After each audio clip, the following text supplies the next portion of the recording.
Hello दोस्तों, welcome back to the our YouTube channel. दोस्तों, आज की वीडियो में हम पढ़ने वाले हैं बिहार बोर्ड क्लास 12 का केमिस्ट्री का सॉल्यूशन चैप्टर 2। उसका नोट्स हम लोग आज देखने वाले हैं, बिल्कुल शॉर्ट वीडियो में, अंडर 20-25 मिनट। चलिए स्टार्ट करते हैं वीडियो को। Amount of substance measured in mole.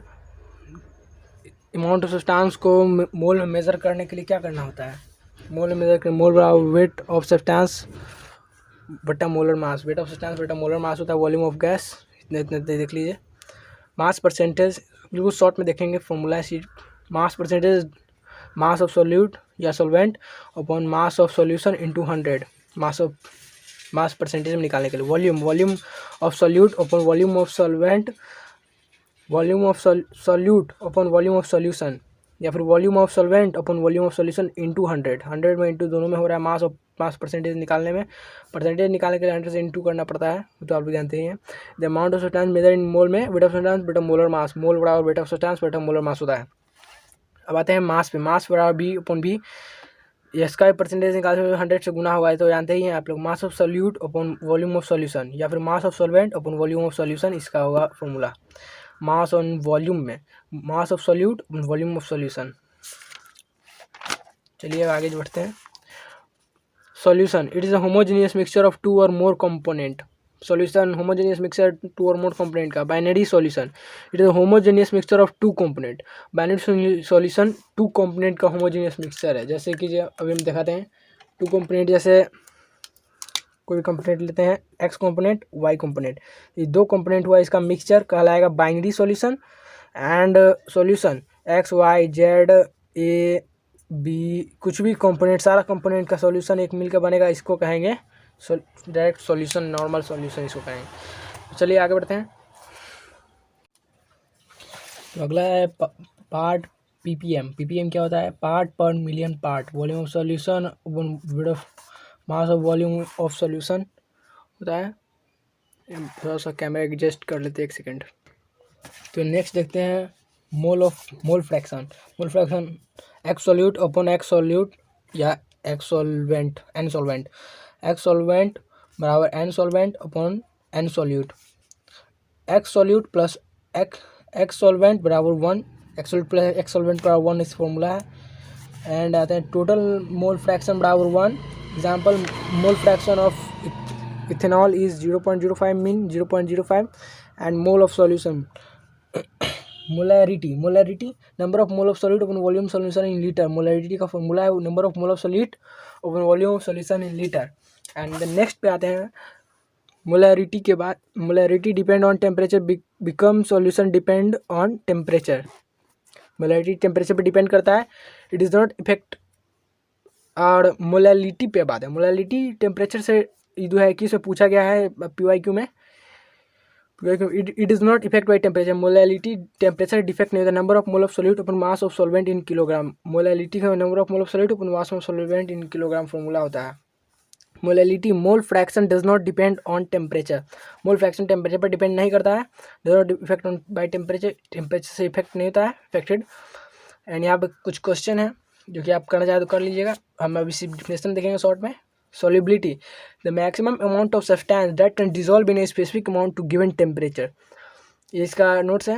The maximum amount substance, ज़्यादा अमाउंट का सब्सटेंस डिजोल्व में स्पेसिफिक अमाउंट कम अमाउंट में डिजोल्व हो जाता है टू गिवन टेम्परेचर के साथ, तो सॉल्युबिलिटी कहलाता है। Solubility of gas in liquid is depend on nature of solute and solvent. Solute और सॉल्वेंट के नेचर पर डिपेंड करता है सॉल्युबिलिटी ऑफ गैस। और solubility of gas in liquid is decreases with increase in temperature. Solubility of gas liquid का decrease होता है जब टेम्परेचर इंक्रीज किया जाता है। Solubility of gas in liquid increases with increase in pressure. Pressure जब increase होता है तो solubility of gas off liquid increase हो जाता है। एंड यहाँ पे एक छोटा सा डिफिनीशन है जो कि इम्पोर्टेंट है। Henry law, mole fraction of gas is directly proportional to pressure of light. Mole fraction of gas directly proportional होता है प्रेशर ऑफ लाइट के। Henry law, the partial pressure of gas in vapour phase is directly proportional to the mole fraction of the gas in the solution. Partial pressure of gas in vapour phase में जो partial pressure of gas होता है it directly proportional to the mole fraction of gas होता है, directly proportional होता है mole fraction का in the solution में। P बिलोंग्स टू N, मतलब कि पी प्रोपोर्शनल है इनके। पी बराबर के एच एक्स का फॉर्मूला है सॉल्युबिलिटी, के एच इज डायरेक्टली प्रोपोर्शनल होता है, एक्स होता है के एच के डायरेक्टली प्रोपोर्शनल, और एक्स से होता है सॉल्युबिलिटी, और के H depend on nature of gas. ये आप लोग पढ़ लीजिएगा, हम अभी सिर्फ डिफिनेशन पे जा रहे हैं। यूनिट ऑफ के एच मतलब कि के एच का ऐसा यूनिट क्या होता है, एटीएम और बार भी कर सकते हैं, या फिर पास्कल भी एक यूनिट है। 1 एटीएम बराबर 1.103 इंटू 10⁵ पी होता है pascal. Limitation of Henry law, Henry law का limitation, pressure should be low and solubility is high, pressure low होता है सॉल्युबिलिटी हाई होता है। Gas do not undergoes associated or dissociated in the solvent, gas associated or dissociated नहीं होता है। अंत तक बने रहेगा, वीडियो पूरा लास्ट देखिए तब आपको पूरा समझ में आ जाएगा बढ़िया से। और चैनल पर नए हैं तो लाइक शेयर सब्सक्राइब कीजिए। एप्लीकेशन ऑफ हेनरी लॉ, अब हम लोग एप्लीकेशन पे आते हैं हेनरी लॉ के। To increase the solubility of CO2 in soft drink, it is sealed under high pressure. Soft drink यानी कि कोल्ड ड्रिंक, स्प्राइट, माजा, इसे बताया, इसका सॉल्युबिलिटी ऑफ CO2 का सॉल्युबिलिटी जो होता है वो इंक्रीज़ करने के लिए, मतलब कि जब पीता है तो गैस निकलता है पेट में से, ढकार होता है, वही CO2 मिला होता है उसमें, उसका सॉल्युबिलिटी मतलब CO2 बढ़िया से मिलेगा, इंक्रीज़ करने के लिए हाई प्रेशर के अंदर उसको बंद किया था। It is function of lungs के फंक्शन में भी ये एप्लीकेशन ऑफ हेनरी लॉ काम आता है। इसका फॉर्मूला है पी बराबर के एच एक्स, याद कर लीजिए। Vapour pressure, it is a pressure exerted by vapour in equilibrium state is called vapour pressure. Pressure exerted by vapour in equilibrium state, equilibrium state में प्रेशर जब वेपर के अंदर एक्सर्टेड रहता, मतलब बंधा हुआ रहता है, it is pressure exerted by vapour in equilibrium state, मतलब एक क्रमबद्ध तरीके से जब स्टेट में जब बंधा रहता है वेपर प्रेशर, जब जैसे आग लगाया जाता है तो the equilibrium state is called vapour pressure. वही जो प्रेशर बनता है अंदर में उसी को वेपर प्रेशर कहा जाता है। और इसमें देखिए यहाँ पे लिक्विड है, ये आगे ये लोग आप देख सकते हैं, रेट ऑफ कंडेंसन और रेट ऑफ वेपराइजेशन। ये आप लोग दो टॉपिक है, आप लोग समझने का कोशिश कीजिए, ये टॉपिक भी इम्पोर्टेंट है, जिसको हम नेक्स्ट वीडियो में एक्सप्लेन कर देंगे। आप बोलिएगा तो ये काफ़ी लंबा टॉपिक है जो कोई उतना इम्पोर्टेंट नहीं है बिहार बोर्ड के आधार पे। Factor affecting the vapour pressure, अब आते हैं फैक्टर जो वेपर प्रेशर को अफेक्ट करते हैं, इस क्रिया को अफेक्ट जो करता है factor. Nature of the liquid, liquid का नेचर कैसा है वो इफेक्ट करता है वेपर प्रेशर के क्रिया को। नेचर ऑफ लिक्विड मतलब कि लिक्विड खड़ा हो सकता है, इसमें अल्कोहल मिला हो सकता है, या फिर लिक्विड अक्रिय हो सकता है, कुछ भी हो सकता है। वही लिक्विड का नेचर जो होता है वही डिपेंड करता है फैक्टर अफेक्टिंग वेपर प्रेशर के फैक्टर अफेक्टिंग में। और high the temperature greater is the vapour pressure में टेम्परेचर हाई होता है वो भी अफेक्ट कर देता है वेपर प्रेशर को, टेम्परेचर हाई कर दिया जाता है। आते हैं next, Raoult's law for volatile solute. For volatile liquid the partial pressure of each component of the solution is directly proportional to the its mole fraction. बोलने का मतलब है द पार्शियल प्रेशर, इसका partial pressure of pressure of each component, इस component का partial pressure directly proportional होता है mole fraction के।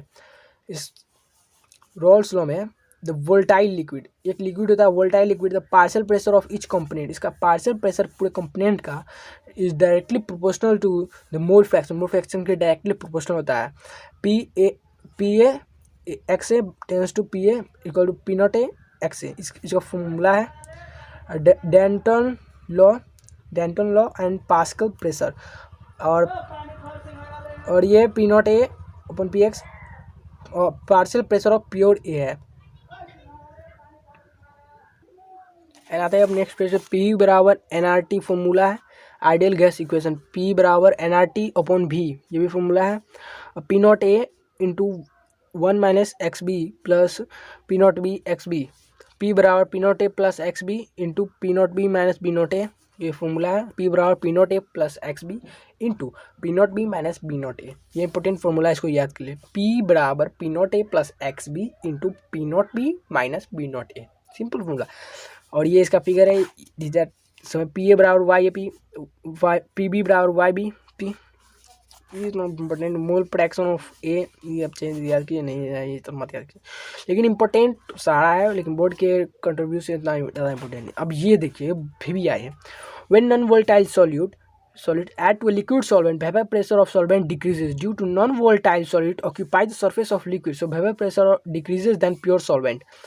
Non-volatile solute add to liquid solvent में जब non-volatile solute ऐड किया जाता है तो vapor pressure of solvent decreases due to non-volatile solute occupy the surface of liquid, occupy कर लेता है लिक्विड के सरफेस को, occupies the surface of liquid, so vapor pressure decreases than pure solvent. So vapor pressure decrease किया जाता है pure solvent के मुताबिक. इसका यदि आप लोग स्क्रीनशॉट लेना चाहें तो इसका मैं फुल कर देता हूँ, स्क्रीनशॉट ले सकते हैं. Just click on screenshot.